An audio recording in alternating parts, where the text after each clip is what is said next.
Tous les jours, nous dépassons un peu plus les limites planétaires, et si nous continuons dans cette direction, les conséquences seront désastreuses. En détruisant notre environnement, nous sommes en train d'enclencher tout un tas de processus de cause à effet qui à la fin se terminera par des pandémies, des guerres et des famines au niveau mondial. Bon, mais alors, comment faire pour arrêter de tout anéantir ? Quels sont les moyens les plus efficaces pour faire bouger les codes et enfin amorcer une vraie transition vers un avenir meilleur ? C'est exactement ce qu'on se demande aujourd'hui avec Camille Schmitt.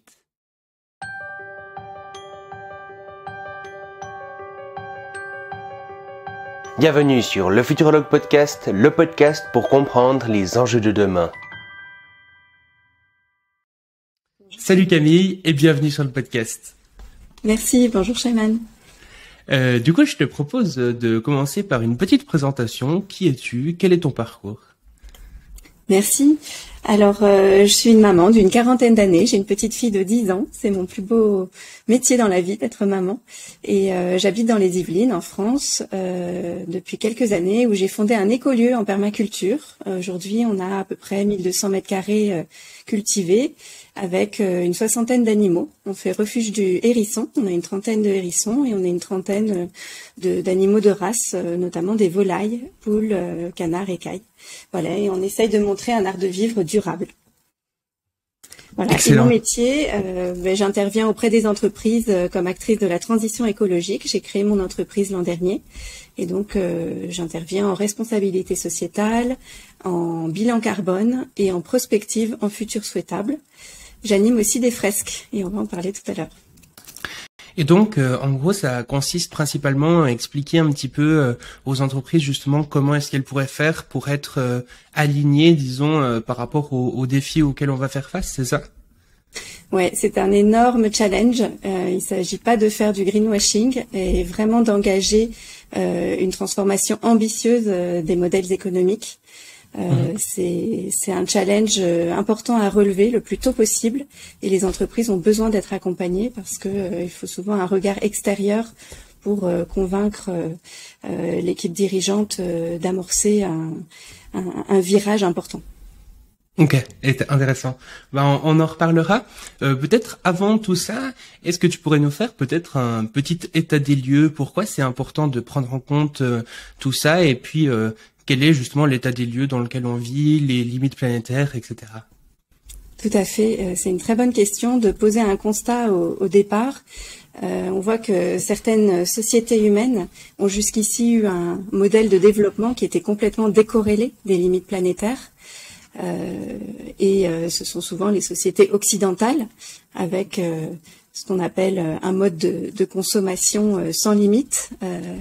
Le mode de consommation à l'américaine notamment, l'American Way of Life, tant prôné par le plan Marshall. Le plan Marshall, quand il a été développé en Europe, c'était notamment pour avoir aucune limite sur l'accès à la culture et la diffusion du modèle américain dans nos cultures occidentales. On voit bien l'impact des récits sur les comportements. Voilà. Et par ailleurs, on voit aussi que les peuples qu'on appelait primitifs auparavant, on les appelle aujourd'hui les peuples premiers.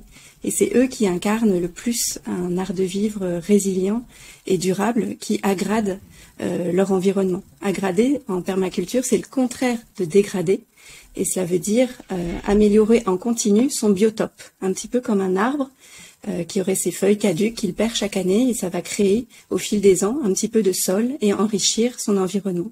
Bien nous aussi, dans nos sociétés, c'est à nous de questionner nos modes de vie actuels pour les rendre résilients et durables et intégrer justement le besoin de régénérer le vivant. Fantastique. Et du coup, on va essayer de voir un petit peu comment est-ce que ça serait possible de faire tout ça. Donc, peut-être la première question qu'on pourrait se poser, ce serait deux approches différentes. Une qui dirait plutôt que on pourrait garder en gros le socle de notre système actuel, mais changer quelques petites choses à travers des réformes, ou peut-être même des grosses choses, mais à travers des réformes. tout en gardant quand même le socle de notre système actuel. Et puis une autre vision peut-être un peu plus radicale qui dirait qu'il faut complètement abolir le système actuel, que ce soit le capitalisme, le productivisme ou ce genre de choses, pour le remplacer justement par un système complètement différent, ou en tout cas très différent. Toi, qu'est-ce que tu penses de ça? Dans quel courant est-ce que tu t'inscris et puis pourquoi? Alors, je m'inscris dans un mouvement plutôt progressiste. Je ne suis pas pour les ruptures brutales. Pour autant, quand on regarde les 9 limites planétaires, on peut aller voir le Stockholm Resilience Center qui montre qu'il y a le changement climatique, le cycle de l'eau douce, l'appauvrissement de l'ozone stratosphérique, donc le trou de la couche d'ozone, l'érosion de la biodiversité avec une crise de la diversité génétique, le changement d'utilisation des sols, les espèces envahissantes et la perturbation du cycle de vie du phosphore et de l'azote. Ça, c'est des limites physiques. Et effectivement, il faut des réformes pour les prendre en compte. C'est ce que tentent de faire les COP, Conference of Parties. Donc il y a des COP dédiées à différents sujets. Il y a eu la COP 26, 27 sur le climat, la COP 15 sur la biodiversité récemment. Et ça constitue effectivement un élan international où plus de 200 pays se réunissent, prennent 4 ans, puis une dizaine de jours sur site pour négocier des accords et essayent de trouver des accords qui soient ambitieux. Le problème, c'est qu'à chaque fois, on se félicite d'accords ambitieux, mais que dans la réalité, ils ne sont pas mis en place. L'accord du Japon de 2015, tout le monde s'en était félicité, l'accord de Paris, etc. Mais derrière, il y a pas grand-chose. Donc en fait, on voit qu'il y a 3 grandes entités. Il y a d'une part les États, où il faut effectivement des réformes, des actions concrètes. D'autre part, il y a les entreprises, donc le pouvoir économique qui peut aller plus loin que la loi, qui peut être plus ambitieux. Et c'est notamment l'objectif des entreprises à mission. Et on voit aussi qu'il y a les particuliers, tout ce qui est individu. Donc l'individu, il a la main sur à peu près 30 à 40% de l'impact écologique de l'humain. Et les entreprises et les États vont avoir la main sur plus de 60% de notre impact civilisationnel. Donc on voit que tout est complémentaire. On peut dire, comme le blog Ça commence par moi le prône, dire moi aussi je vais agir à mon niveau, je vais mettre mon énergie au bon endroit. Et c'est pour ça que beaucoup de gens aujourd'hui font une transition professionnelle pour mettre leur énergie là où ça a un impact positif. Ils veulent vraiment changer de job et quitter ce qu'on appellerait avant les bullshit jobs qui contribuent à la destruction de nos écosystèmes. Le temps presse parce que 75% des écosystèmes mondiaux ont été altérés par l'activité humaine. Et l'on voit que le réchauffement actuellement étudié par les scientifiques du GIEC est d'origine anthropique, c'est-à-dire liée aux activités humaines. Cela impacte plus d'1 million d'espèces qui sont menacées de disparition. Et donc, tu disais que, en fait, tu es, disons, pour une rupture, disons, quand même assez radicale, mais peut-être pas forcément brutale, là, quelque part. Donc, changer le système en profondeur, mais plutôt de façon tranquille, quoi, pas avec des révolutions sanglantes. Est-ce que tu penses que, comment est-ce que ça pourrait se mettre en place concrètement? Est-ce que réellement on pourrait comme ça, à coup de grosses réformes, changer le système suffisamment, à ton avis? Je crois que changer les comportements, c'est le plus important. Et créer de nouveaux imaginaires. Dans la génération des années 60, 70, 80, le modèle de réussite, c'était, comme tu le disais toi-même, avoir une maison, avoir un chien, avoir X enfants et avoir une grosse voiture. Et ça, c'était la réussite. Aujourd'hui, ça va être complètement différent. Ça va être acquérir des compétences, des savoir-être et incarner un art de vivre durable et résilient. Et de plus en plus de jeunes y sont sensibles. On pourrait dire que on aurait bientôt, par exemple, des quotas carbone par vie. Et on aurait droit à X tonnes d'équivalent CO2 à émettre par an. Ça pourrait évidemment couvrir tous les aspects de notre vie, comment on se loge, comment on se transporte, qu'est-ce qu'on mange, quels biens de consommation on acquiert et quel usage on en fait. Et je crois que la brutalité est vraiment la pire des choses. Il faudrait vraiment de la douceur, et un des outils qu'on a, c'est la sensibilisation. C'est pour ça que j'anime des fresques. En 3 heures, 3h30, on peut sensibiliser une personne à un sujet et l'empouvoirer, en faire des pionniers et des pionnières de la transition.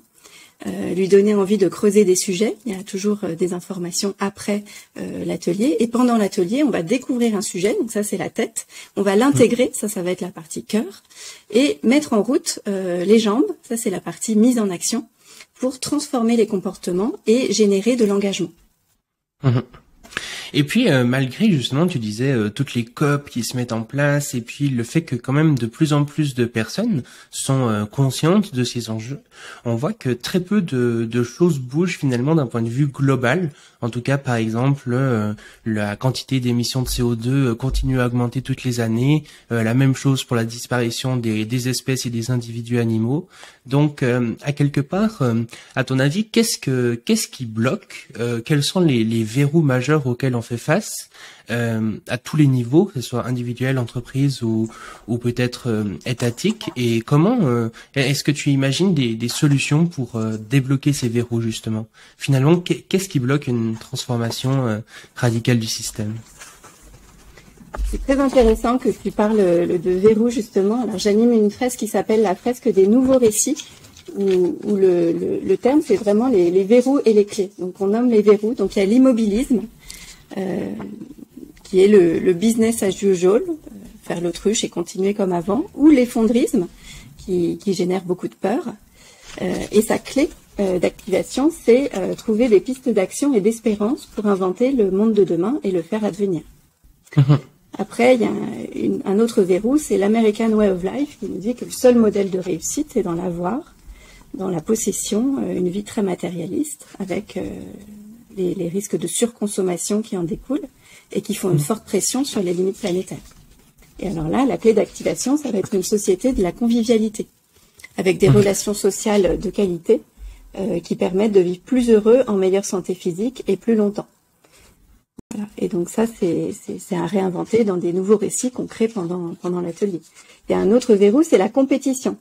Les récits dominants font souvent l'éloge de l'individualisme. Et cet individualisme, il véhicule un esprit qui accroît la volonté de domination sur le vivant et détériore les rapports sociaux.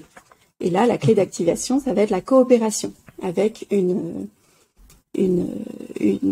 un constat, c'est que l'espèce humaine est une des sociétés les plus coopératives, et remettre cette coopération au cœur de nos nouveaux récits, c'est une clé pour accélérer la transition.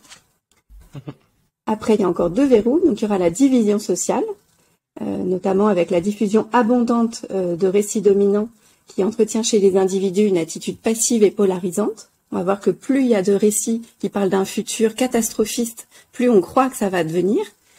Et donc là, le projet de société, la clé d'activation, ça va être l'économie du donut, où on va prendre en considération la notion de limite planétaire, mais aussi la volonté d'urgence écologique à concilier avec une justice sociale. Et le dernier verrou, ce serait les normes socio-écocidaires. Là, on voit que les récits dominants véhiculent des normes incompatibles avec les limites planétaires, donc faire des voyages lointains, acheter des biens sans limite, et c'est incompatible avec les planchers sociaux. Ça crée l'exploitation humaine, des inégalités nombreuses. Et là, la clé d'activation, ça va être les nouveaux paradigmes, avec des nouveaux récits qui nous tient d'inventer pour diffuser des normes sociales compatibles avec ces limites planétaires et les planchers sociaux, et accéder ainsi à une transition qui permet de l'atteinte des points de bascule sociaux.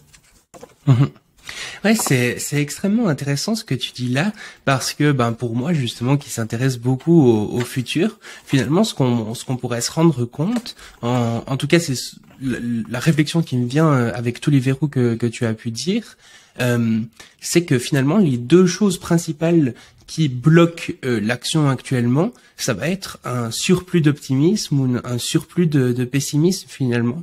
Une sorte de surplus d'optimisme qui pourrait dire, justement, tu parlais de Virou plutôt individualiste ou pensant justement que finalement le système va pouvoir faire face à ces enjeux grâce par exemple à beaucoup plus de technologies sans forcément repenser le système ou ce genre de choses. Un truc très très optimiste justement qui va bloquer certaines actions qu'on pourrait mettre en place dès maintenant. Et puis à l'inverse aussi quelque chose finalement dont on parle assez peu, qui est justement des verrous qui pourraient être plus dans le négatif. Le fait de se dire que de toute façon, quoi qu'on fasse, c'est foutu, que l'humain est mauvais de nature, donc ça sert à rien de changer le système, de toute façon, ça va pas aller, ou justement des imaginaires effondristes très forts, qui ne correspondent même pas spécialement à ce que des gens théorisant justement l'effondrement peuvent dire, en tout cas la plupart du temps, comme quoi justement, peu importe ce qu'on fera, il y aura un effondrement qui sera catastrophique, etc. Donc finalement, à quoi ça sert réellement d'agir si c'est pour que finalement ça change pas grand-chose à la fin. Donc finalement le plus intéressant, ce serait une sorte d'optimisme éclairé ou bien une sorte de réalisme, peu importe comment on l'appelle. En tout cas, le fait de se dire qu'un futur souhaitable est possible mais que par contre il va pas arriver tout seul et qu'il faut des transformations, mettre en place à tous les niveaux des transformations pour y arriver, quoi.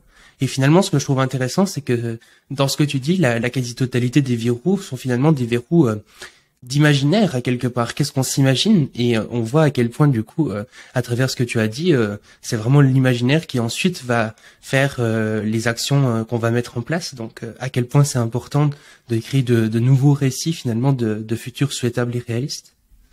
C'est ça, on est tous responsables et à nous de nous empouvoirer de ce passage à l'action pour créer un avenir meilleur.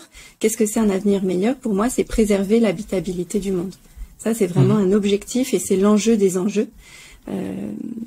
Quand je t'écoute parler des risques d'effondrement, ça me fait penser à cette notion du philosophe Gunther Anders, et je t'enverrai une référence, sur le décalage prométhéen, où l'homme est un peu comme un enfant qui a inventé plein de choses, qui a utilisé beaucoup de ressources, et Prométhée utilise le feu et il en est tout joyeux, mais finalement ça crée un désenchantement de se dire, à la fois, je suis heureux d'utiliser toutes ces nouvelles technologies, mais de l'autre, il y a la solastalgie, il y a l'éco-anxiété de dégrader notre environnement et de mettre en péril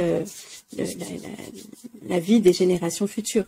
Et ça peut être une source de profond malaise humain. Donc, moi, ce que j'invite chacun à faire, c'est se demander quelle est ma raison d'être. Qu'est-ce qui m'anime? Qu'est-ce qui me donne de l'énergie le matin? Qu'est-ce qui me donne envie de me lever? Et il y a un très bon livre pour ça qui s'appelle Trouver son Ikigai. Et ce livre-là, je te l'enverrai en référence. Ça aide vraiment à donner aux jeunes notamment l'envie de se poser 3 questions. C'est qu'est-ce que je sais faire? Qu'est-ce que j'aime faire? Quels sont mes talents? Et là où je peux gagner de l'argent. Et en fait, ces 3 sphères-là, quand elles se regroupent, c'est notre raison d'être. C'est l'ikigai en japonais. Et je crois qu'on a beaucoup de talent à aller vers un métier où on a des prédispositions, des compétences, on a une passion, on a des talents et on a une capacité à en faire un métier. Et là, on trouvera du sens, de l'optimisme, de l'énergie et on va donner le meilleur de soi-même. Voilà. Concernant les risques, il me semble important de les étudier et de les comprendre plutôt que de faire l'autruche. Et donc, il y a des disciplines scientifiques sérieuses qui se créent en ce moment avec des chercheurs qui publient dans des grandes revues internationales, comme différentes académies des sciences, la revue Nature, etc., qui étudient sérieusement qu'est-ce que ce serait un monde à plus 7 degrés en 2100. Ben, clairement, c'est un monde invivable. C'est pas le monde que l'on veut faire advenir. Et donc, en prospective, on dit qu'il y a 4 scénarios principaux. Le premier scénario, ça va être continuer nos tendances actuelles et on va droit vers un monde à plus 4, voire plus 7 degrés en 2100, ce qui est pas du tout souhaitable. Il y a un deuxième scénario qui est le scénario des effondrements brutaux. On le veut pas non plus parce qu'il génère beaucoup de souffrance. pour tout le vivant, et notamment l'humain. Il y a un troisième scénario qui est un mix des deux premiers, qui est pas souhaitable non plus évidemment. Et puis le quatrième scénario, c'est les futurs souhaitables, et c'est celui qu'on veut faire advenir. C'est celui qui nous donne de l'énergie. C'est celui qui permet aux générations futures de se réaliser pleinement dans un monde habitable. Voilà. Et alors il y a une pathologie là-dedans qu'Alain Damasio appelle le techno-cocon. C'est vouloir se réfugier dans la technologie et dire qu'on trouvera un jour une solution de stockage du carbone, on trouvera un jour un moyen de trouver plus de métaux dans nos montagnes, par exemple, ou plus d'énergie fossile dans les réserves du sol, etc. Ça, tant qu'on ne l'a pas découvert, faut pas trop miser dessus. Voilà, ce technosolutionnisme-là, il peut rassurer certains, mais finalement, c'est un peu un miroir aux alouettes. Et il vaut mieux se dire qu'on va choisir un mode de vie frugal et sobre plutôt que de subir une décroissance brutale, une récession qui serait finalement une pauvreté subie. Et je trouve très intéressant justement ce que tu dis là sur le lien peut-être entre la sobriété, la technologie, etc. Parce que c'est vrai que on voit vraiment qu'il y a deux courants, disons, principaux, peut-être trois. Un premier courant qui serait une sorte d'éco-modernisme, comme ça, à dire que il n'y a pas de souci, la technologie va nous sauver, c'est par les surplus de la croissance qu'on va pouvoir investir et finalement, on va capturer le carbone de l'atmosphère, on va mettre des intelligences artificielles partout et puis tout va bien aller, il n'y a aucun souci, fusion nucléaire, etc. Il y a il y a des gens qui pensent très sérieusement ça. Il y a un autre peut-être une autre groupe qui pourrait être peut-être à l'extrême inverse parfois que je peux parfois voir, dans le sens qu'ils vont pas du tout prendre en compte des avancées technologiques qui pourrait y avoir. Et je pense que, comme on le disait avant, par exemple, un surplus d'optimisme, un surplus de pessimisme, dans les deux cas, ça nous bloque. Ben là, c'est un petit peu la même chose. Un surplus de confiance envers la technologie ou vraiment aucune technologie, presque une haine envers la technologie, je pense que les deux peuvent quand même nous bloquer. Parce que je vois que parfois, justement, dans ces milieux-là, il y a vraiment cette notion de dire, bah finalement, c'est la technologie qui, en grande partie, nous a amenés là. Et du coup, à quelque part, est-ce qu'il faudrait pas justement enlever cette technologie et puis ça résoudrait un peu tous nos problèmes. Là où moi, par exemple, j'aurais plutôt tendance à me trouver du coup dans le troisième mouvement qui dirait à quelque part, bah finalement la technologie, c'est aussi ce qu'on en fait. Et puis aujourd'hui, bah, la technologie a principalement été développée dans un modèle capitaliste pour faire du profit, etc. Donc, la technologie n'est pas forcément souhaitable. En tout cas, beaucoup de technologies ne sont pas souhaitables. Beaucoup le sont aussi. Mais il y a des possibilités d'imaginer de nouvelles formes de technologie, que ça soit des low-tech, justement, quand parfois ça peut être intéressant, des technologies plus sobres, ou bien parfois même de la high-tech qui peut servir à des tâches très précises. Par exemple, il me semble que dans les scénarios du GIEC, etc., il y a la prise en compte, par exemple, en partie de capture de carbone, etc. Et je pense que c'est important de les prendre en compte sans forcément tout miser là-dessus, à quelque part. Je sais pas, toi, quel est ton point de vue sur le sujet ? Alors, effectivement, vivant en écolieu, je suis assez adepte de low-tech. Pour autant, quand j'ai rénové ma maison, j'ai voulu une haute performance énergétique. Donc, j'ai mis du double ou triple vitrage, des volets en aluminium, une isolation intérieure plus extérieure.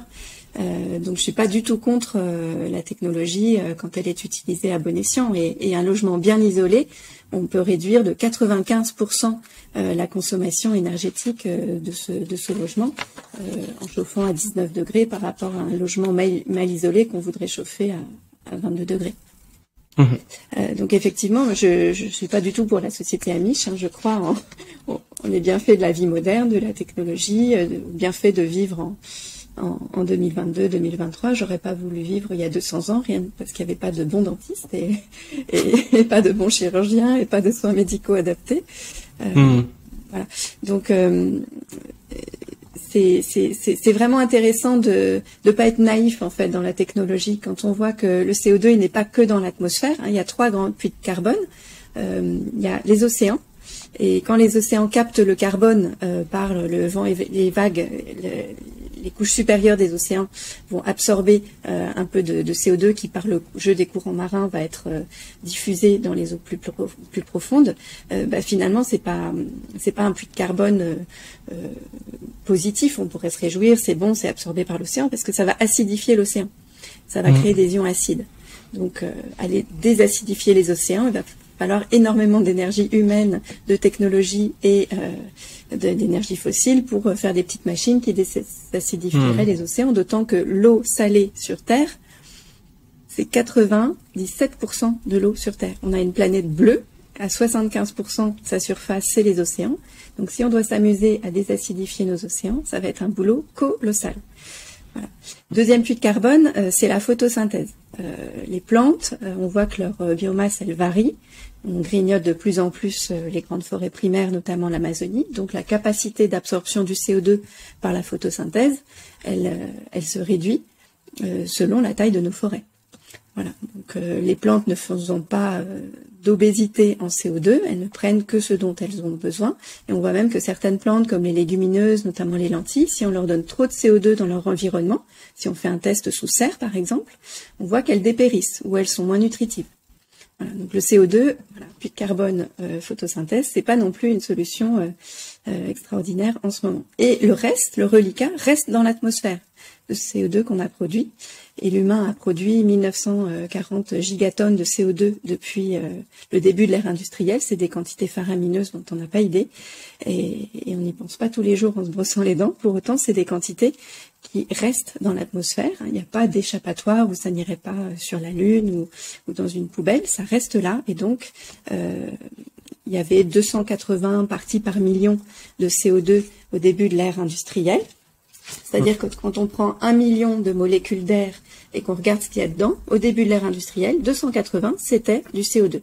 Aujourd'hui, on est entre 415, 417, cette année en 2022, 2023. Et on ne veut pas atteindre 450 parties par million, parce que là, ce serait un seuil qui serait tout à fait dommageable pour la santé humaine et nos écosystèmes. Voilà.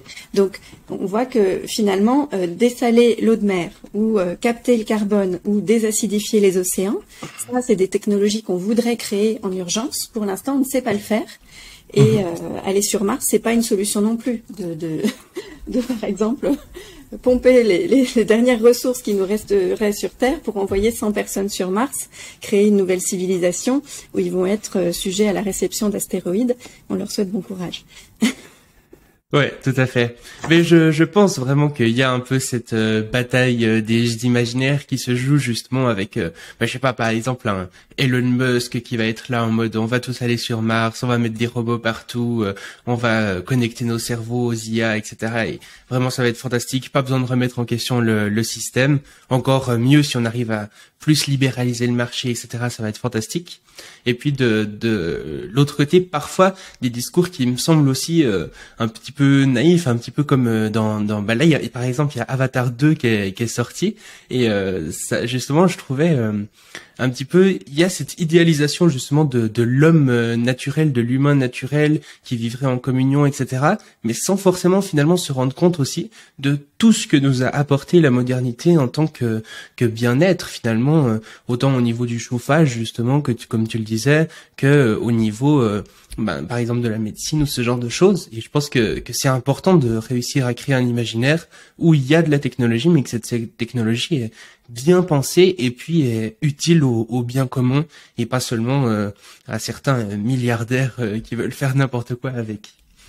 C'est ça. Et pour moi, l'objectif, c'est l'objectif de vivre l'économie du donut entre technologie et sobriété. Pour moi, c'est pas un choix, c'est juste l'intégrer et la technologie et la sobriété dans la théorie de Kate Raworth. Donc le donut, en fait, c'est un beignet vert. Ça veut dire donut, beignet. Et donc, sur un côté, on voit qu'on indique les limites planétaires. Donc, il y en a 9, dont 6 sont dépassées aujourd'hui. Ce ce qui nous met vraiment en danger. Et de l'autre côté, on met les frontières sociales et les besoins de l'humain. Avoir un toit, des soins de santé, une éducation, de l'équité, une justice sociale, etc. Et on voit que entre les deux, entre ces limites planétaires et ce plancher social, c'est la zone de confort, c'est la zone viable, c'est là où l'humanité peut se développer en sécurité. Donc le bord extérieur représente les plafonds écologiques et à l'intérieur, eh bien on a cette limite précieuse de l'espace de vie durable. Et justement, pour arriver, disons, à ce futur souhaitable dont tu parles ici, il y a souvent des jeux de ping-pong qui sont faits un petit peu comme ça au niveau de la responsabilité. Autant des entreprises qui vont dire que c'est aux politiques de réguler, des politiques qui vont dire que c'est aux citoyens, sinon les citoyens vont protester car ils vont perdre leur liberté. Les citoyens qui vont dire ah ouais mais c'est super dur, on est bombardé de pubs en permanence, on n'est pas vraiment libre dans nos choix, donc faudrait que ça soit les entreprises et le politique. Enfin, tout le monde qui met un petit peu la faute sur les autres.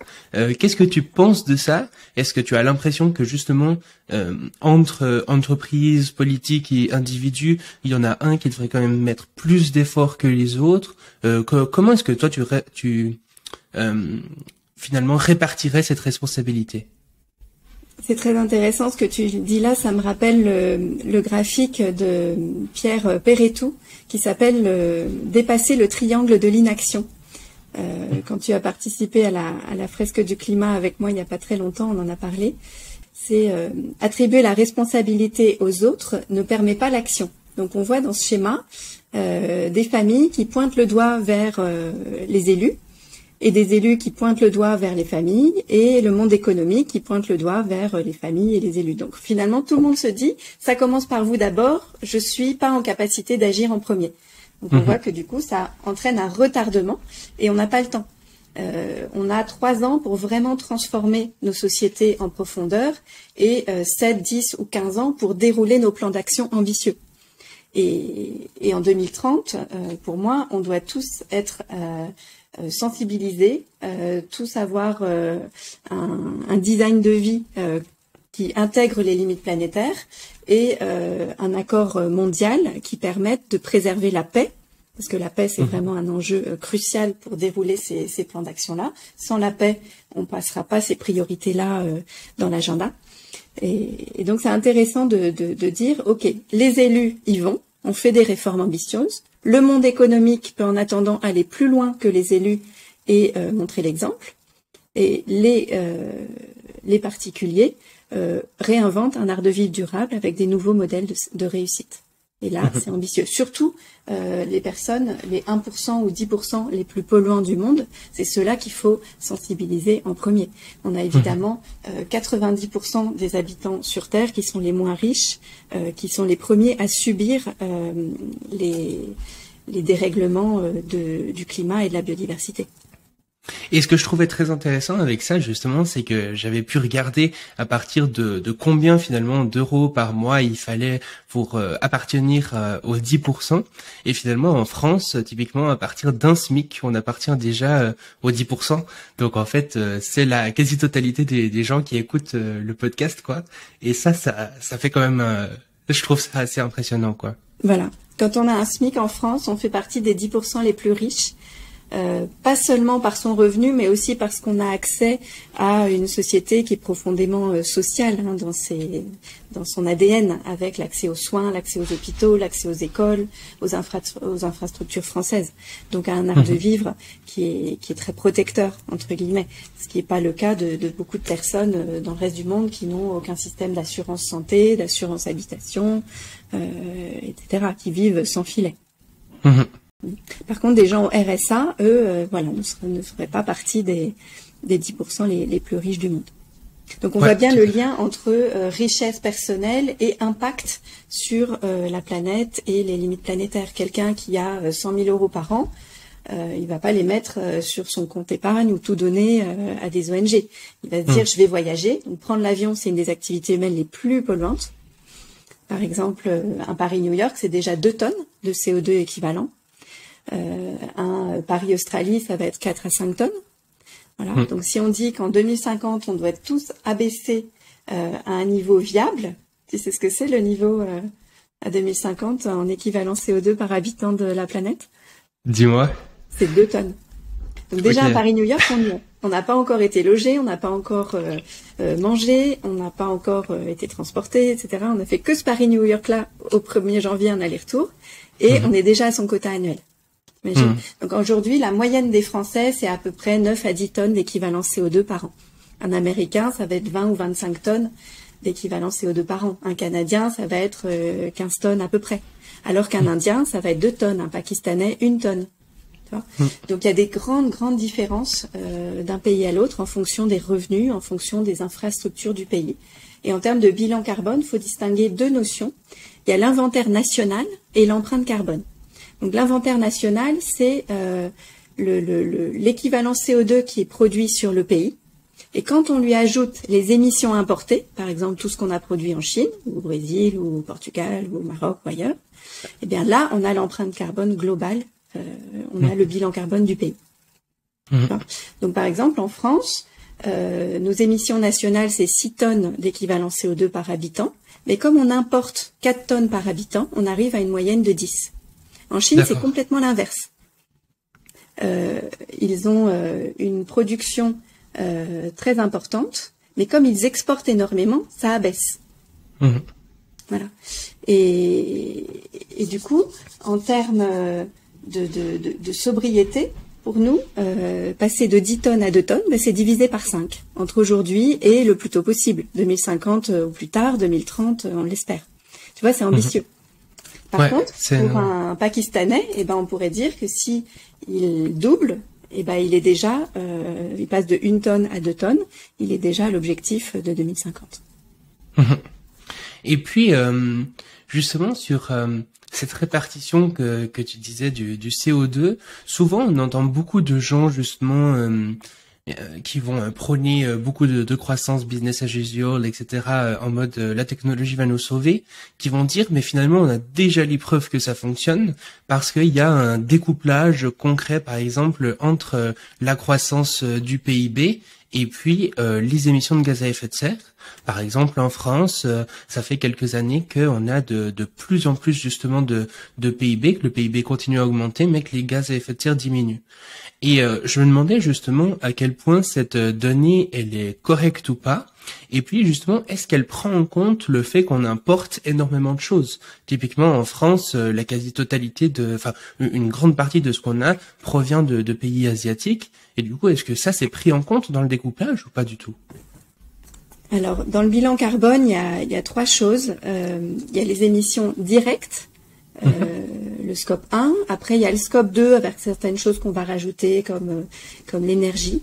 Et le scope 3, c'est l'usage des produits et l'empreinte des fournisseurs.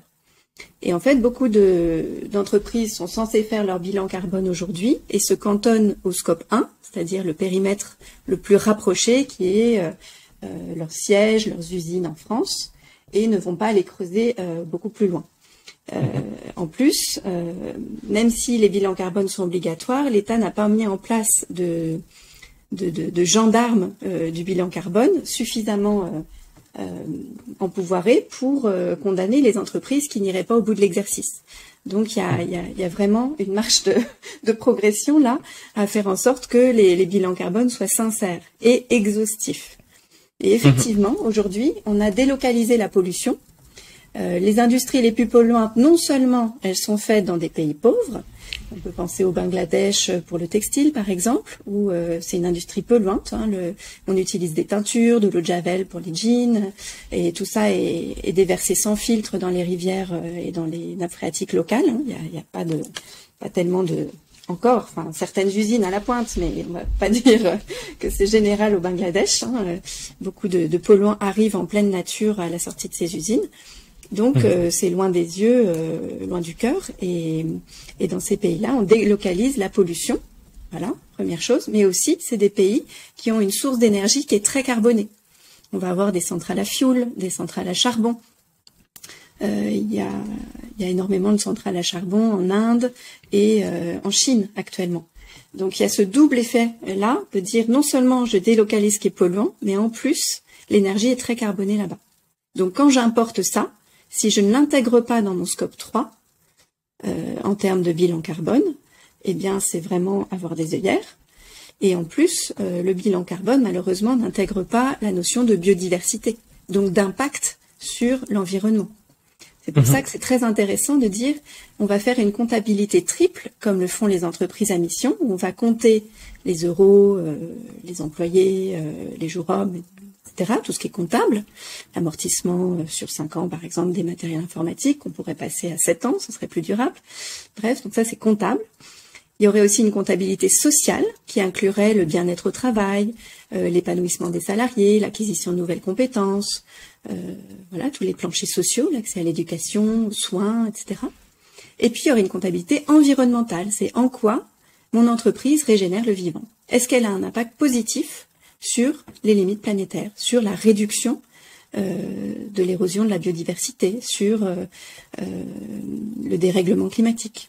Voilà. Comment est-ce que je contribue, moi, en tant qu'acteur économique, quel qu'il soit, hein, une entreprise, une collectivité, une mairie, une école, une université, en quoi cette comptabilité triple est utile? Je trouve que c'est majeur. C'est dire, voilà, c'est ouvrir grand les yeux sur l'impact de son organisation et vouloir être vertueux. C'est parfois avoir des renoncements. Et les renoncements, c'est ambitieux, c'est audacieux, c'est nécessaire. Par exemple, on a étudié le cas d'une mine qui générait beaucoup de poussière. Et les gens, les populations autour de la mine avaient des maladies respiratoires. Et donc, ça pose la question de comment est-ce qu'on fait pour éviter ces maladies-là? Est-ce qu'il faut fermer la mine? Est-ce qu'il faut travailler autrement? Et là, il y a eu une décision qui était à la fois de transformer le modèle économique, mais aussi d'arrêter certaines activités parce qu'elles étaient trop impactantes et qu'on pouvait faire autrement. Et donc, concrètement, si on prend en compte justement le fait qu'on importe beaucoup de choses, on est au clair sur le fait que du coup le découplage annoncé ne fonctionne pas. Il n'y a pas de découplage. Alors non, effectivement, c'est comme avec le nuage de Tchernobyl, il n'y a pas de frontières. Donc notre maison commune, c'est notre planète, c'est notre petit navire dans cet univers.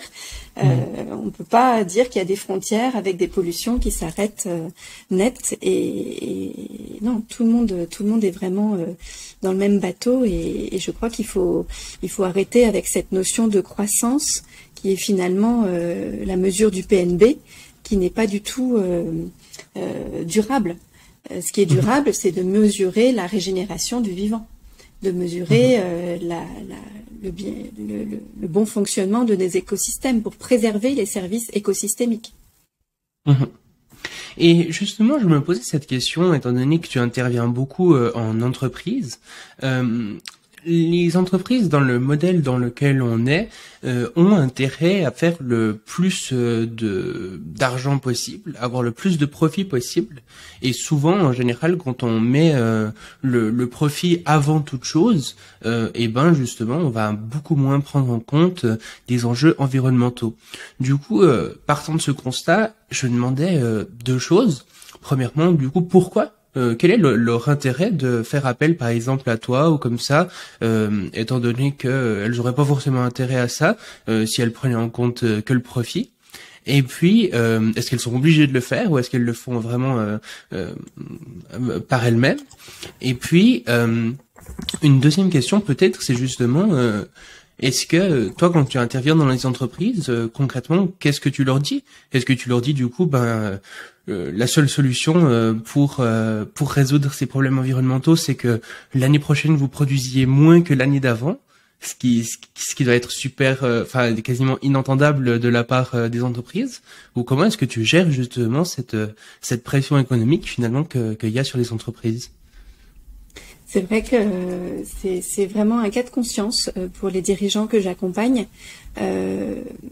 Ceux que j'accompagne, je les ai choisis parce qu'ils ont vraiment ça dans les tripes, qui est une démarche authentique de leur part, et c'est vraiment important pour moi. C'est pas juste des gens qui vont faire du greenwashing pour gérer leur risque d'image ou juste anticiper la loi. C'est des gens qui veulent être à la pointe de leur activité, être des leaders de demain dans leur secteur. Et j'accompagne dans une logique de perma-entreprise. Alors justement, je t'ai préparé le livre qui est très intéressant. C'est celui-ci de Sylvain Brezard, le PDG de Norcis. Il s'est inspiré de la permaculture pour son entreprise. Donc la permaculture a une éthique et des principes que je pourrais te détailler après si tu veux. Et là, il l'a appliqué à l'entreprise pour prendre soin des humains, préserver la planète et se fixer des limites en partageant les richesses. Et il l'a appliqué depuis vraiment assez longtemps dans son entreprise et ça fonctionne très bien. Et aujourd'hui, c'est un des livres qui a un grand succès auprès des managers et des dirigeants. Et très simplement, on trouve des idées pour animer des ateliers d'ambassadeurs de la perma-entreprise. C'est ce que je mène là dans plusieurs structures en ce moment, où les personnes se saisissent du sujet et voient comment l'appliquer dans leur structure. Voilà. Donc c'est un nouveau modèle pour développer l'entreprise qui, comme la permaculture, a pour finalité de développer des biens et des services qui soient utiles et pas futiles, qui soient utiles aux êtres humains sans nuire à la planète.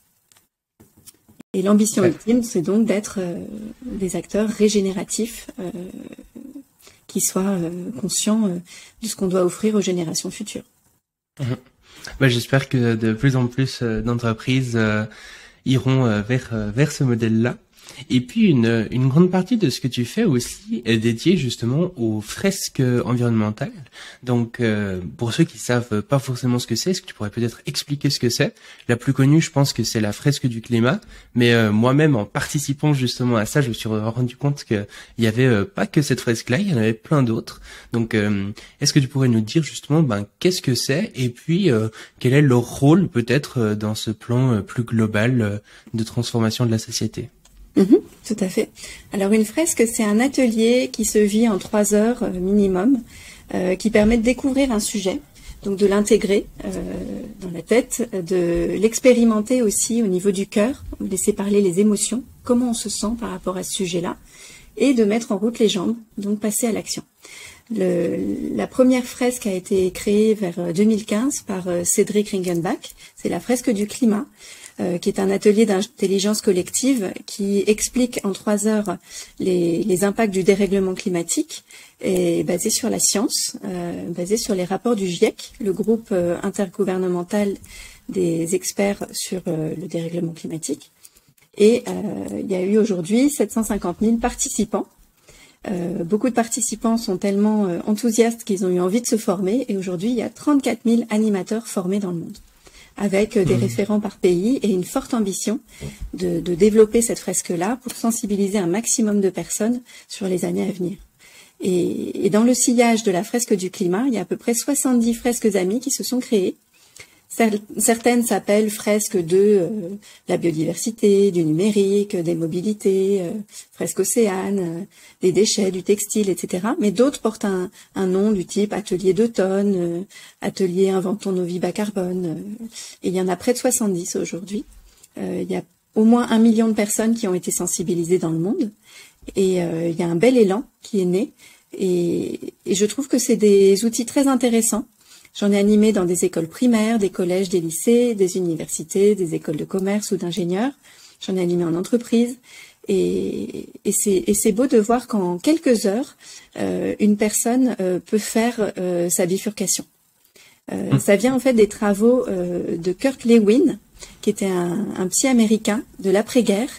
Il avait été mandaté par le gouvernement américain pour étudier les habitudes alimentaires dans le cadre de la pénurie de viande.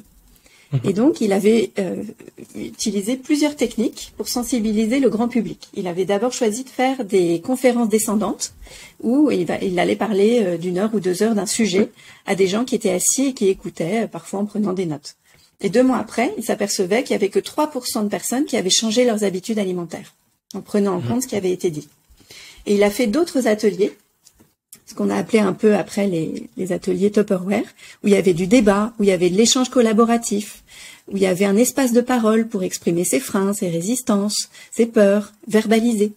Et il s'apercevait que 2 mois après, 30% ou plus des personnes avaient changé leurs habitudes alimentaires. Et en fait, c'était pour convaincre les ménagères de cuisiner les abats. Parce qu'il n'y avait pas assez de viande, et donc il fallait manger les rognons, le foie, le cœur, etc. Et c'était intéressant de voir que il a utilisé de ces méthodes-là pour changer les habitudes de consommation des ménages américains. Donc on voit que finalement, il y a une chose, c'est de savoir, mais il y a une autre chose, c'est de l'intégrer dans ses émotions et de se mettre en action. Et ben, c'est ça une fresque, c'est tête, cœur et jambes, et ça permet vraiment de sensibiliser rapidement un grand nombre de personnes, et c'est un excellent cadeau de Noël, un excellent cadeau de fin d'année ou d'anniversaire. Donc j'espère que les auditeurs de ta chaîne YouTube Le Futurologue auront envie de faire des fresques. Les dernières fresques qui sont sorties là, c'est fresques de l'eau, fresques du plastique, fresques des limites planétaires, et il y en a plein à découvrir et c'est vraiment passionnant. Oui, ben personnellement, du coup, j'ai pu participer à la fresque du climat. C'est d'ailleurs comme ça que je t'ai rencontré. Et effectivement, j'ai trouvé ça vraiment très intéressant, très bien amené aussi. Et puis, en l'occurrence, moi personnellement, j'ai participé en ligne. Du coup, c'est faisable, je crois, en ligne et en présentiel. Et puis, c'est vraiment très peu cher. Je crois que c'était une dizaine d'euros. Donc ouais, vraiment très intéressant. J'invite les gens qui nous écoutent à aller s'intéresser à tout ça. J'avais une petite question pour toi par rapport à l'économie circulaire, parce que c'est un terme qu'on entend beaucoup. Personnellement, j'avoue qu'avec le temps, je l'ai presque associé un peu à justement cette idée que finalement, presque à quelque chose d'irréaliste à quelque part, parce que ça me paraît très compliqué. Justement, par exemple, j'écoute des personnes comme Philippe Bowix ou comme ça qui vont parler de recyclage et qui expliquent que c'est extrêmement compliqué de recycler, que tout ne peut pas être recyclé, surtout dans nos appareils numériques actuels ou ce genre de choses. Et moi, j'ai un peu cette image de l'économie circulaire comme finalement quelque chose de pas très réaliste et qui freine un peu l'action. Est-ce que toi, c'est ton point de vue ou bien pas du tout? Et puis, parce que pour le coup, j'y connais vraiment très peu, c'est basé sur pas grand-chose. Et je me demandais justement, toi, qu'est-ce que tu en penses et est-ce que tu trouves que c'est quelque chose de pertinent? Alors l'économie circulaire, un bon exemple, c'est la pâte de verre de couleur verte. Donc, quand on boit du cidre, par exemple, on a une bouteille en verre. C'est mes origines normandes qui parlent. La bouteille en verre est de couleur verte, et ça, c'est un exemple d'économie circulaire, c'est-à-dire que c'est une pâte de verre que l'on peut casser, chauffer, et à l'infini refaire de la pâte de verre verte. Et il y a une boucle, et c'est une des choses que l'on sait bien recycler en France en économie circulaire, c'est-à-dire en boucle fermée. Pourtant, c'est quand même dommage de casser ces bouteilles parce qu'on pourrait les laver et les réutiliser. Donc, on voit qu'il y a différentes possibilités. Soit on chauffe à des milliers de degrés et on va avoir beaucoup d'énergie fossile mobilisée, soit on lave avec un procédé industriel qui soit propre à un bien alimentaire. Donc, il faut certaines normes d'hygiène, mais on économise énormément d'énergie et ça s'appelle la consigne. Donc, dans beaucoup de villes, il y a des consignes qui se remettent en place et finalement, c'est encore plus intéressant que l'économie circulaire. C'est pour ça qu'il faut un peu cogiter et voir quel est le principe le plus vertueux à notre niveau pour limiter notre impact sur la planète. Mais en gros, quand on fait l'analyse de cycle de vie d'un produit, on va prendre en compte dans tout son cycle de vie les matériaux qui ont été nécessaires pour sa conception, l'énergie pour sa fabrication, le transport jusqu'au magasin, ensuite l'énergie utilisée par le consommateur qui vient au magasin, l'énergie du magasin lui-même et le cycle de vie du magasin, et puis le ramener chez soi, tout le temps d'usage, et puis après à la fin de vie du produit. Est-ce qu'il va être recyclé? Est-ce qu'il va être jeté dans la nature? Combien de temps il va mettre à se décomposer si c'est le cas? S'il est composté entre guillemets. Et donc ça, c'est toute l'analyse du cycle de vie. Et donc en économie circulaire, quand on fait une mission de conseil en économie circulaire, on va regarder tous ces aspects-là qui dépassent le bilan carbone. On va parler des ressources naturelles. On va parler des modes de consommation. On va évaluer si le produit est réparable, voire même on va regarder s'il est futile. Par exemple, quand on parle de jeux vidéo, c'est vrai que beaucoup réclament la 5G, mais est-ce que c'est vraiment fondamental dans un monde qui est en pénurie d'électricité d'avoir des jeux vidéo en 5G? Ou est-ce qu'on pourrait pas dire la 5G, c'est plutôt utile aux chirurgiens qui, dans certains cas, ont besoin de 5G pour opérer et sauver des vies? Pour moi, le choix est vite fait. Tu vois. Donc, s'il y avait une définition simple de l'économie circulaire, ce serait de dire que dans la nécessaire transition écologique, c'est chercher le modèle le plus vertueux, économe en ressources, le moins producteur de déchets. Le meilleur déchet, c'est celui qu'on n'a pas produit, comme le meilleur CO2, c'est celui qu'on n'a pas émis. Et là, on va aborder un système de production qui soit en boucle fermée, et non pas un système de production linéaire qui est je produis, je consomme et je jette.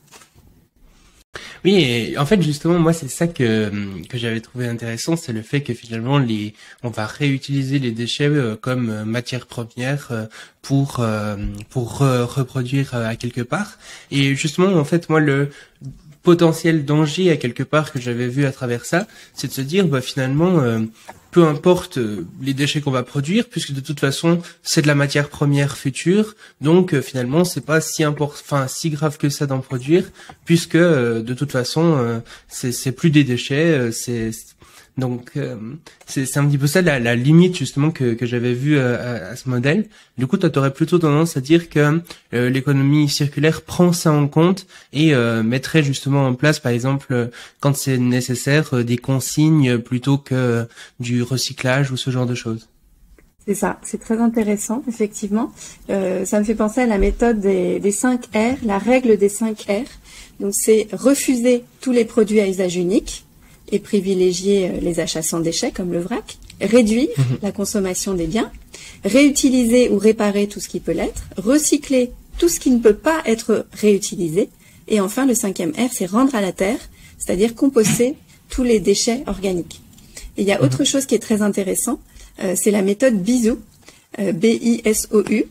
Donc on va analyser avant d'acheter un bien si on en a vraiment besoin, s'il va nous servir immédiatement ou si on peut reporter l'achat, si on n'a pas quelque chose de semblable à la maison qui pourrait avoir le même usage. On va regarder son origine aussi pour voir s'il est produit localement par exemple. Et enfin le U, c'est utile. Est-ce qu'il va nous être vraiment utile ou est-ce qu'il est futile?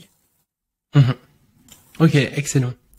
Un grand paradigme aussi sur tous ces sujets, c'est celui de la décroissance, qui est prôné par certains et décrié par les autres, qui crée tout un imaginaire, soit très négatif, soit très positif selon les personnes. Je pense que c'est nécessaire peut-être d'expliquer finalement qu'est-ce que la décroissance, parce qu'il y a beaucoup de débats là-dessus, mais finalement avec très peu de définitions et les gens peuvent s'imaginer des choses qui sont pas forcément correctes. Donc, qu'est-ce que la décroissance? Quelle est peut-être la différence avec la récession? Et puis, qu'est-ce que toi tu en penses? Est-ce que tu penses qu'on devrait aller vers un paradigme plutôt décroissant ou que la croissance peut rester pertinente?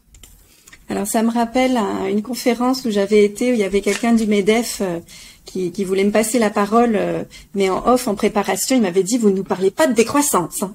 Et j'avais senti le cadre avec le mot tabou. C'était très intéressant de voir le stress que ça occasionnait chez lui. Je voudrais rappeler ce que dit Jean-Marc Jancovici sur ce sujet. La décroissance choisie, ça s'appelle la sobriété, elle se programme dans le calme. Et la décroissance subie, ça s'appelle la pauvreté, et elle arrive en catastrophe. Donc à choisir, je serais plutôt pour un art de vivre sobre et durable et résilient qui se met en place dans la paix dès que possible.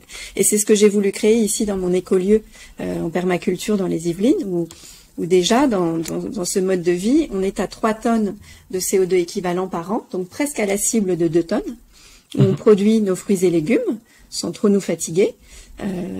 On a une maison isolée qu'on chauffe peu, modérément. On achète des biens d'occasion et on les répare si besoin. On partage avec nos voisins et on pratique l'économie du donut au quotidien. J'ai fait une transition professionnelle où maintenant je suis consultante en écologie, responsabilité sociétale, bilan carbone. Plus j'anime mon écolieu en donnant des cours de permaculture et en menant des chantiers participatifs. Voilà, donc finalement, cet art de vivre-là durable, je montre qu'il est possible dès aujourd'hui, sans être Amish, parce que j'ai un ordinateur, j'ai un téléphone aussi, qui est bien utile, mais c'est possible d'être à 3 tonnes, de vivre en région parisienne. Alors oui, ça veut dire faire du vélo, prendre les transports en commun, avoir une petite voiture peu consommatrice et partagée à 4 familles. Et puis loger un étudiant quand ça peut aider et faire preuve de solidarité en ouvrant sa maison. Voilà, tout ça c'est des moyens qui sont à la portée de beaucoup, peut-être pas de chacun. Hein. J'avoue que j'ai la chance d'avoir pu construire tout ça, mais c'est aussi à la force du poignet et ça m'a pris des années. Mais en tout cas, voilà, c'est un art de vivre qu'on veut incarner ici dans ma famille et qu'on veut partager. C'est pour ça que la porte est ouverte et qu'on accueille du public pour dire voilà, c'est possible aujourd'hui de vivre dans un monde bas carbone, régénératif pour le vivant, qui prend en compte les limites planétaires et qui préserve l'habitabilité de nos écosystèmes. Excellent. Et justement, est-ce que tu pourrais nous expliquer la différence justement entre décroissance et récession? Alors, disons que la récession, c'est la baisse de la croissance brutale qui est expliquée par exemple des pénuries quand on avait des puces informatiques produites à Taïwan et un arrêt de la production pendant le Covid. Voilà, on a eu un moindre chiffre d'affaires dans nos entreprises françaises qui étaient très dépendantes de ces puces taïwanaises. Donc on voit l'importance des monopoles et d'un lieu de production unique mondial. Ce que ça peut entraîner, c'est l'effet papillon. Hein. Un battement d'aile à Taïwan peut faire s'effondrer et arrêter complètement des usines partout dans le monde. Donc ça, c'est un exemple de récession. Alors que la décroissance, c'est plus un état d'esprit où on se concentre sur l'essentiel, sur ce qui est important dans la pyramide de Maslow, c'est être logé, avoir un toit, être nourri, être en sécurité physique, mentale, et le reste après c'est l'accomplissement de soi. Mais au-delà, c'est du futile ou du non prioritaire. Donc je dirais que la décroissance, c'est quelque chose que l'on peut choisir. La récession, elle se subit. Excellent. Oui, et finalement la récession, elle reste dans un paradigme très actuel, finalement capitaliste et basé uniquement sur le profit, là où peut-être la décroissance permet d'autres imaginaires finalement, parce qu'une sobriété justement imposée dans ce système actuel, c'est extrêmement dur à vivre et beaucoup de gens peuvent ne pas avoir de quoi manger, etc. Là où la décroissance, quand elle est choisie et que le système qui va autour est bien pensé, elle peut même être souhaitable finalement. Et je pense que c'est assez nécessaire d'imaginer des futurs souhaitables justement pour donner envie d'agir. C'est ça. Et je voulais te montrer ce livre-là que tu as reçu pour Noël, il me semble. Donc, c'est Le Monde sans fin de Blin et Jancovici. C'est une BD très intéressante qui permet de comprendre que voilà, notre monde a des limites. On n'aura pas du cuivre à l'infini, de l'aluminium, et qu'on a des esclaves énergétiques. Hein, un Français moyen entre 200 et 600 esclaves énergétiques à domicile quand il utilise un sèche-cheveux, un grille-pain, un ordinateur, etc. Donc finalement, on est un peu des toxicomanes drogués à l'énergie et notre économie est complètement corrélée au niveau d'énergie qu'on peut atteindre, quelle que soit l'énergie. Donc il y a les 3 énergies fossiles, hein, pétrole, gaz, charbon. Il y a l'énergie nucléaire, il y a les énergies renouvelables dont on parle beaucoup, mais elles sont sous perfusion de subventions très importantes et c'est que 3% de notre mix énergétique mondial aujourd'hui, donc c'est très très peu. Et puis certaines énergies renouvelables sont difficiles à maintenir, hein, comme les panneaux photovoltaïques, les panneaux solaires qu'on a mis en place dans des pays très très pauvres. La maintenance, c'est un challenge. Voilà, donc si on les met en place, mais qu'au bout d'un an c'est en panne, finalement on n'a pas fait un placement intéressant et pour les populations locales et pour l'écosystème dans lequel ça va tomber en désuétude. Voilà, donc on peut lire d'autres livres aussi comme Hubert Reeves, Mal de la Terre, très intéressant, ou L'avenir climatique de Jancovici. J'aime bien cet auteur, c'est sûr. Pour tout ce qui est biodiversité aussi, il y a le nouveau contrat social proposé par Jane Goodall, voilà, qui s'appelle Le livre de l'espoir. Très intéressant. Et pour ceux qui aiment voyager, j'avais sélectionné aussi les voyages zéro carbone de Lonely Planet. Il y a un de ces volumes-là qui est sur l'Europe et l'autre pour le monde entier. Donc on voit qu'on peut voyager dans de très beaux endroits en train, dans des modes de déplacement alternatifs. Voilà. Excellent. Merci beaucoup pour toutes ces recommandations. Et justement, depuis tout à l'heure, tu parles pas mal de permaculture et puis de perma-entreprise aussi, tu nous disais. Quels sont un petit peu, finalement, pour des gens qui ne connaîtraient pas forcément, la permaculture, ça resterait, je pense, très centré sur... ils font pousser des légumes, quoi. Quels sont du coup les principes un petit peu de la permaculture et puis les enseignements peut-être plus globaux qu'elle nous permet aussi d'intégrer? Merci pour cette belle question. Effectivement, pour moi, la permaculture, c'est un art de vivre. Elle a été élaborée dans les années 1970 par un biologiste australien qui s'appelle Bill Mollison et son élève David Holmgren. Et donc, ils ont sorti 2 livres qui s'appelaient Permaculture 1 et 2. Et donc, ça veut dire agriculture permanente. En fait, c'est plutôt un mot valise au départ qui parle d'agriculture durable. Mais ça peut s'étendre à tous les aspects de notre vie, en fait. On va voir que ça part d'agriculture et d'horticulture durable, fondée sur l'observation minutieuse des écosystèmes et des cycles naturels en vue de leur imitation.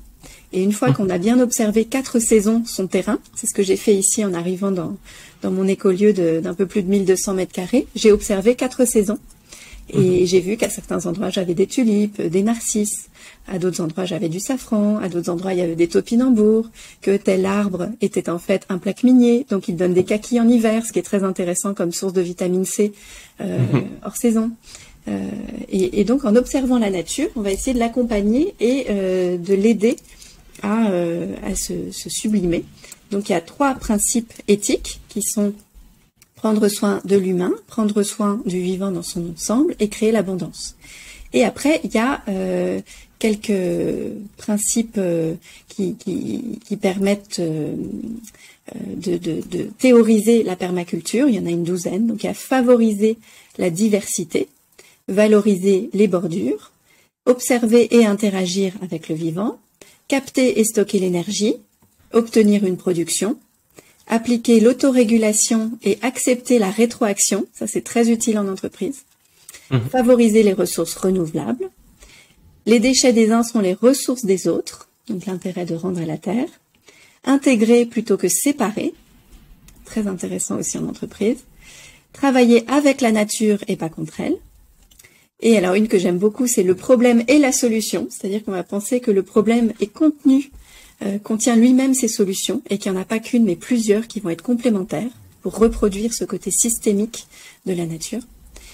Ensuite, il y a chaque élément remplit plusieurs fonctions, chaque fonction est remplie par plusieurs éléments, et etc., etc. Donc tout ça, ça peut s'appeler un design ou une conception en permaculture. En bref, c'est un aménagement de l'espace. C'est utile pour le jardin, et c'est aussi utile pour sa vie. On peut faire le design de sa vie. Toi, Shaiman, tu peux te dire, voilà, je vais créer ma vie comme un jardin.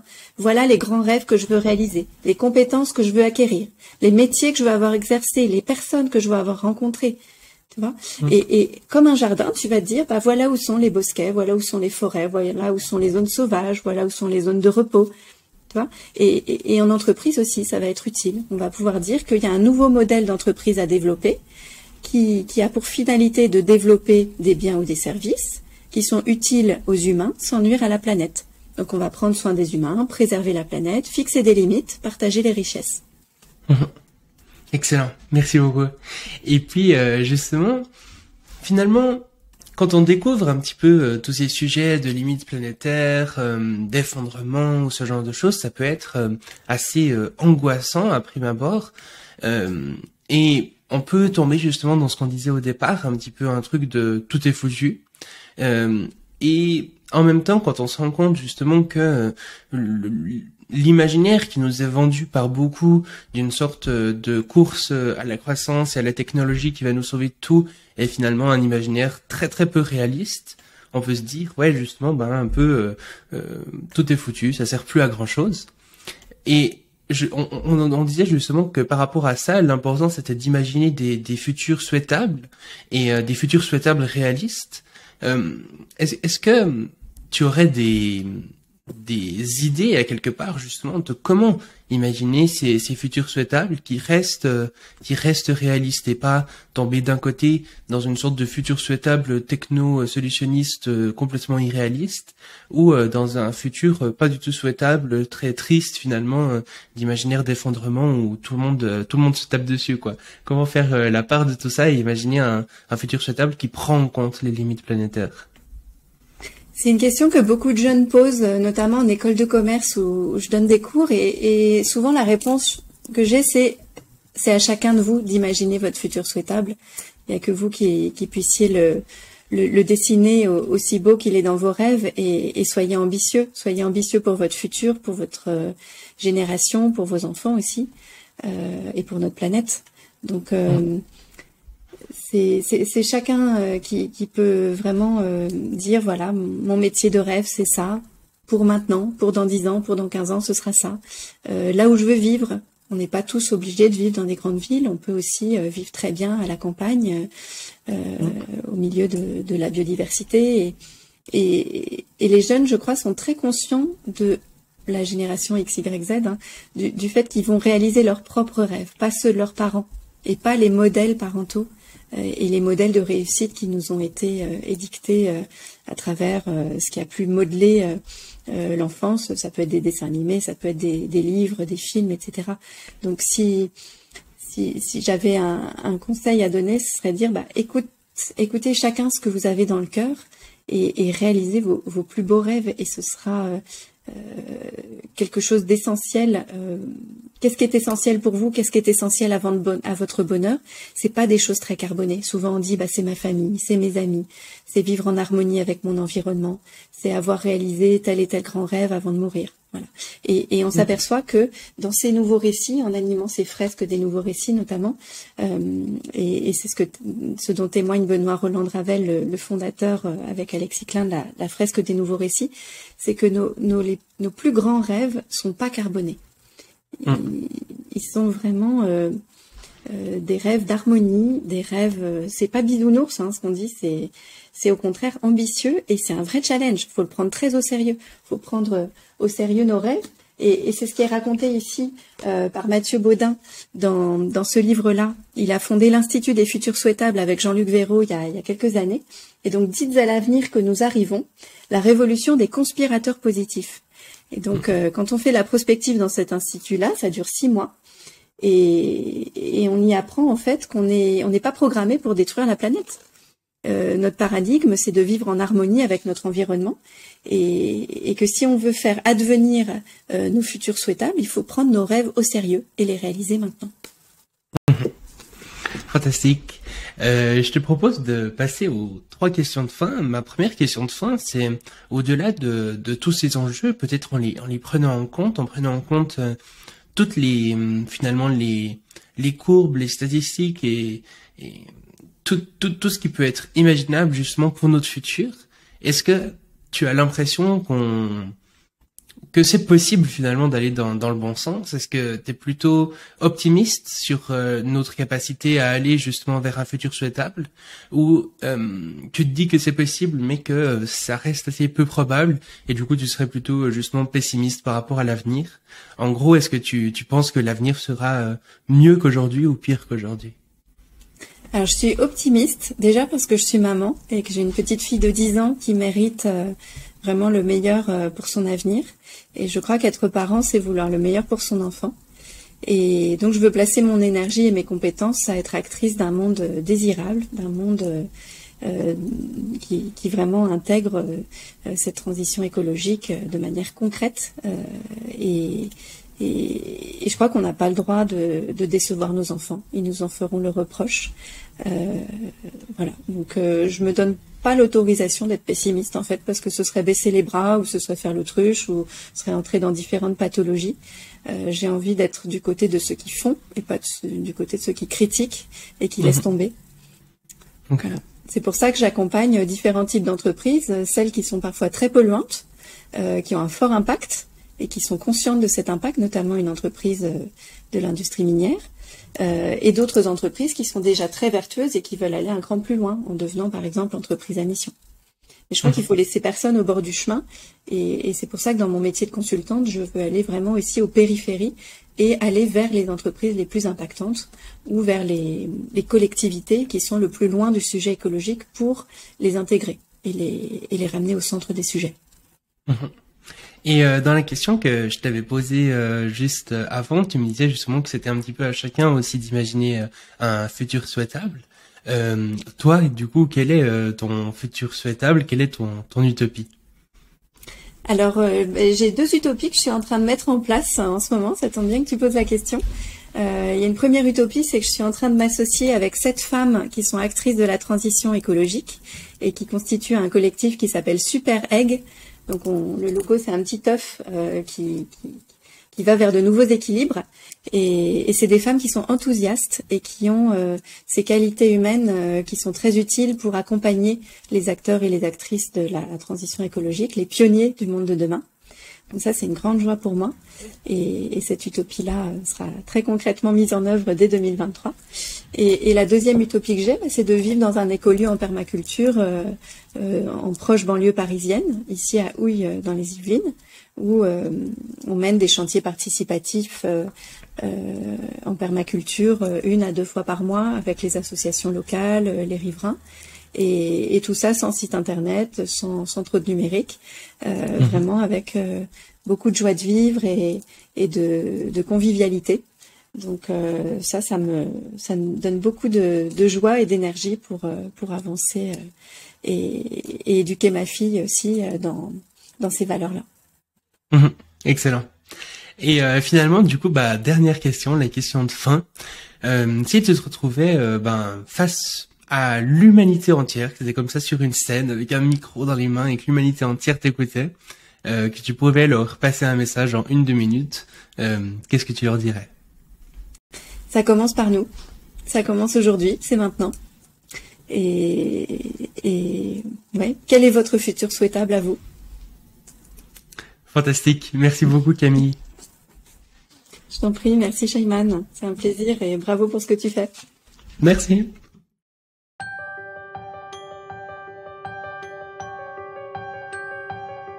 Merci d'avoir écouté le Futurologue Podcast, le podcast pour comprendre les enjeux de demain.